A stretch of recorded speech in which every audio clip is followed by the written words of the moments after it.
wá gbọ́ ṣíṣe àti máṣe tòní gẹ́gẹ́ bí irúfẹ́ ìràwọ̀ tí ò ń lò.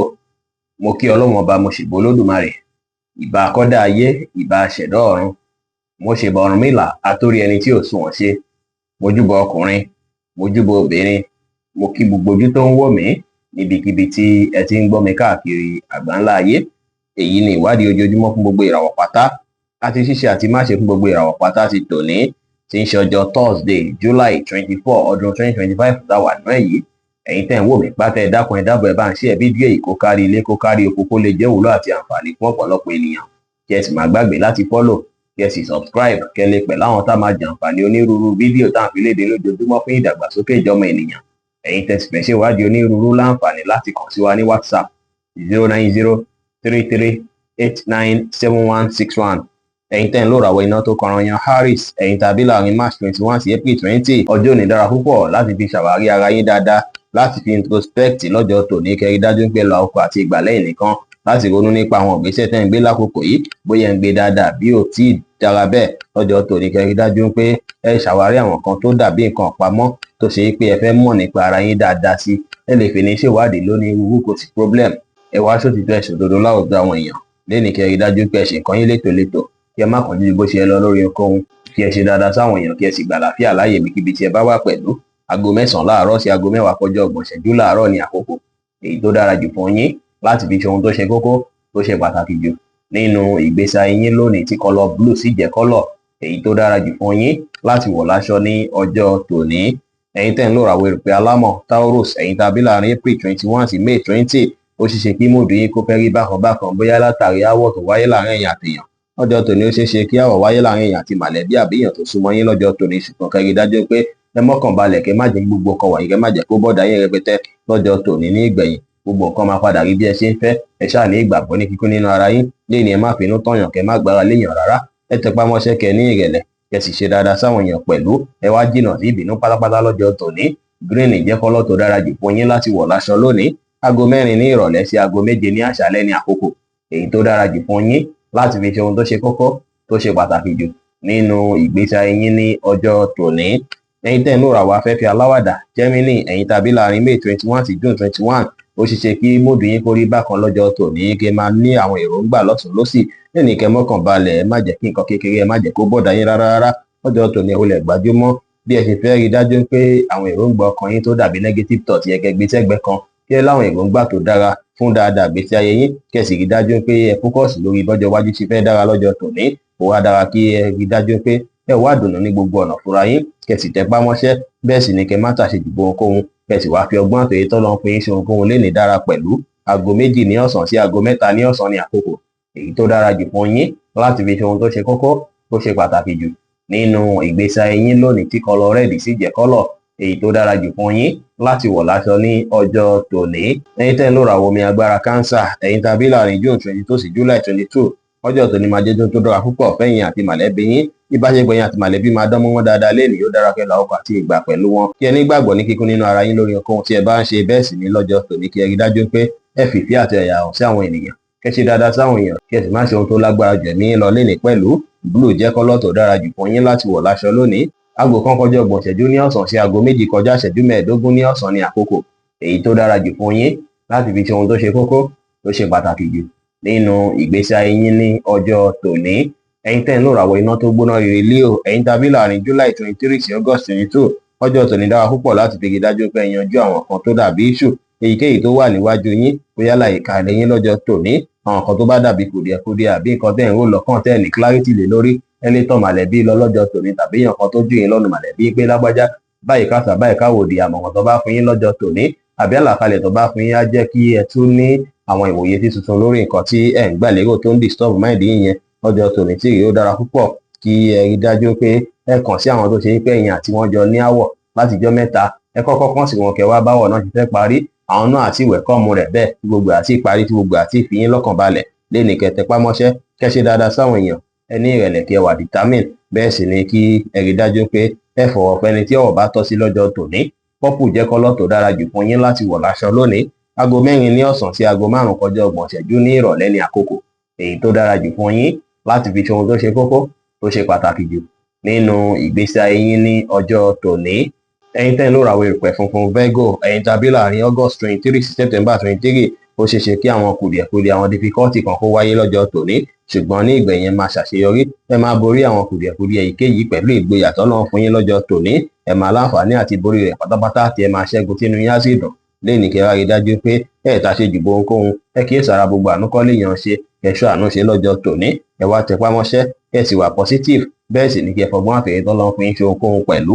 White jẹ́ kọ́lọ̀ tó dára jù fún yín láti wọ̀ láṣọ lónìí.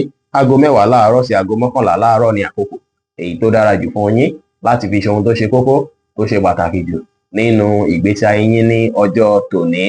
Ẹ̀yin tẹ́ ń lò ràwọ̀ afẹ́fẹ́ márìmí pín Libra, ẹ̀yin tàbí láàrin September 24 sí October 23, lọ́jọ́ tòní ó ṣeé ṣe kí ẹ fẹ́ máa káàánú àwọn èèyàn púpọ̀.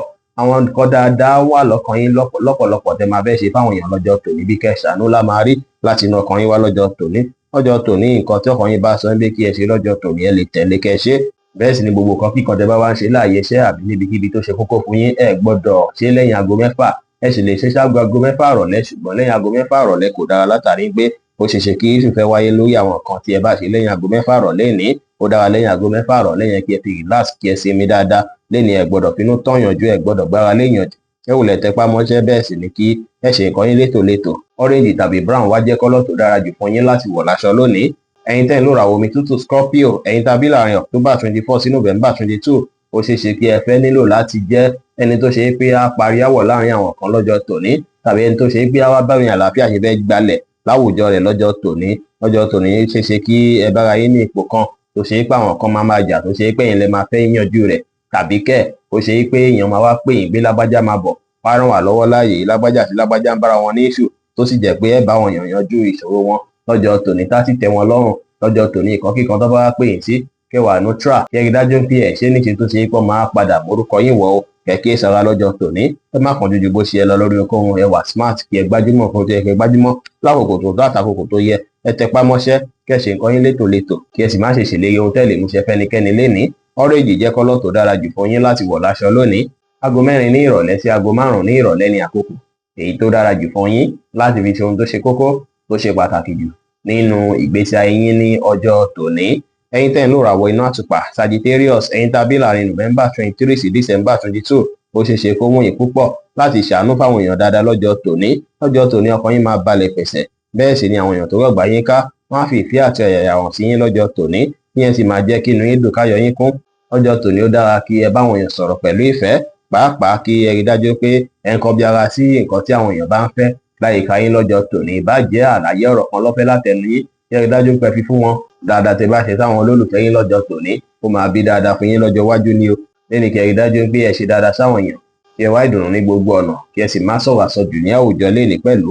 Aago 4 ní ìrọ̀lẹ́ sí aago 6 ní ìrọ̀lẹ́ ni àkókò èyí tó dára jù fún yín láti fi ṣe ohun tó ṣe kókó tó ṣe pàtàkì jù nínú ìgbésí ayé yín lónìí, tí kọ́lọ̀ purple sì jẹ́ kọ́lọ̀ èyí tó dára jù fún yín láti wọ̀ láṣọ ní ọjọ́ tòní. Ẹ̀yin tẹ́ ń lò ràwọ̀ erùpẹ̀ eléruku Capricorn, ẹ̀yin tàbí láàrin December 23 sí January 19, lénìí ẹ máa mú sùúrù lọ́pọ̀lọpọ̀, tó sì jẹ́ pé ọpọlọ pípé báyìí lẹ́ẹ̀ máa fi ṣe ohunkóhun. Kódà ẹ máa kíyèsára pẹ̀lú àwọn tẹ́ máa bá ṣe bóyá láyìíká yín àbí láàyè iṣẹ́. Lọ́jọ́ tòní ó dára púpọ̀ kẹ́ ò lè bẹ̀rẹ̀ sí ní plánù lórí àwọn kan tó ṣe pé ẹ̀ ń fẹ́ fún gbèsè ayé yín, tàbí kẹ́ ò lè bẹ̀rẹ̀ sí ní gbé àwọn kan tẹ́ ti plánù ṣe, kẹ́ ò lè bẹ̀rẹ̀ sí iṣẹ́ lé wọn lórí lọ́jọ́ tòní. Lọ́jọ́ tòní issue tó bá wáyé láàrin ẹ̀yin àtèèyàn pátápátá, ẹ rí dájú pé ẹ wá bẹ fẹ́ yanjú rẹ̀ nìkan mọ́ kóbó lọ́jọ́ tòní. Ẹ má pẹ̀jú níbi ìpéjọpọ̀ kí ìpéjọpọ̀ tí ẹ bá lọ tàbí tí ẹ bá wà pàápàá tí ó bá tẹ́yín lọ́rùn. Lénìí ẹ mú sùúrù lò kí ẹ gbà láfíà láàyè, bẹ́ẹ̀ sì ni kí ẹ rí dájú pé ẹ fẹ̀lẹ̀ báwọn èèyàn ṣe, kí ẹ sì fi ìgboyà ṣe ohunkóhun tó bá ṣe kókó fún yín láti mójútó lọ́jọ́ tòní. Pink jẹ́ kọ́lọ̀ tó dára jù fún yín láti wọ̀ láṣọ lónìí. Aago 2 ní ọ̀sán sí aago 4 kọjá 30 ìṣẹ́jú ní ìrọ̀lẹ́ ni àkókò èyí tó dára jù fún yín láti fi ṣe ohun tó ṣe kókó tó ṣe pàtàkì jù nínú ìgbésí ayé yín ní ọjọ́ tòní. Ẹ̀yin tẹ́ ń lò ràwọ̀ afẹ́fẹ́ oníbínú Aquarius, ẹ̀yin tàbí láàrin January 20 sí February 19, ọjọ́ tòní ẹ máa ní clarity nínú àwọn èròǹgbà ọkàn yín, tó sì jẹ́ pé á ràn yín lọ́wọ́ láti lè gbégbésẹ̀ tàbí láti lè pinnu lórí ohunkóhun tí ẹ bá fẹ́ pinnu lé lórí. Lẹ́ni kẹ́ rí dájú pé gbogbo nǹkan tó dàbí ìgbà pẹ́ tí ń patì láàyè iṣẹ́, kẹ́ yanjú gbogbo rẹ̀ pátápátá látàrí pé ẹ máa ní clarity láti ṣe ohunkóhun lọ́jọ́ tòní láṣeyọrí. Ó sì ṣeé ṣe kí ẹ rí ìyípadà rere kan nínú ìgbésí ayé yín ní ọjọ́ tòní pẹ̀lú ọkàn yín tó clear dáadáa lọ́jọ́ tòní. Ẹ̀ní ní problem láti mọ kí lẹ fẹ́ ṣe àtọ̀nà wo lẹ fẹ́ gbé nǹkan gbà lọ́jọ́ tòní. White wá jẹ́ kọ́lọ̀ tó dára jù fún yín láti wọ̀ láṣọ lónìí. aago 10 kù ìṣẹ́jú 15 ní àárọ̀ sí aago 11 kọjá ìṣẹ́jú 15 láàárọ̀ ní àkókò èyí tó dára jù fún yín láti fi ṣe ohun tó ṣe kókó tó ṣe pàtàkì jù nínú ìgbésí ayé yín ní ọjọ́ tòní. Ẹ̀yin tẹ́ ń lò ràwọ̀ omi tí kì í ru Pisces, ẹ̀yin tàbí láàrin February 20 sí March 20, ìgboyà máa wà fún yín, bẹ́ẹ̀ sì lè máa ní ìrètí gbogbo kan ti dá. Inú yín á dùn, ayọ̀ yín á kún dáadáa lọ́jọ́ tòní kẹ́ fi ìgboyà yẹn kí ẹ fi kojú ohunkóhun láti ṣàṣeyọrí. Bákan náà ti ra nǹkan tẹ́ ti dáwọ́lé lórí iṣẹ́ yín látijọ́ mẹ́ta, ó ṣeéṣe kẹ́ ṣe wọ́n láṣeyọrí lọ́jọ́ tòní o. Ẹ wulẹ̀ gbajúmọ̀ṣẹ́ kẹ́ lè rere gbámú lẹ́nìí kí ẹ múra dáadáa kí ẹ dùn rí lójú, ẹ ṣe dáadáa sáwọn èèyàn kí ẹ gbà láfíà láàyè, bẹ́ẹ̀ sì ni kí ẹ ní ìrẹ̀lẹ̀ pẹ̀lú. Rẹ́ẹ̀dì jẹ́ kọ́lọ́ tó dára jù fún yín láti wọ̀ láṣọ lónìí.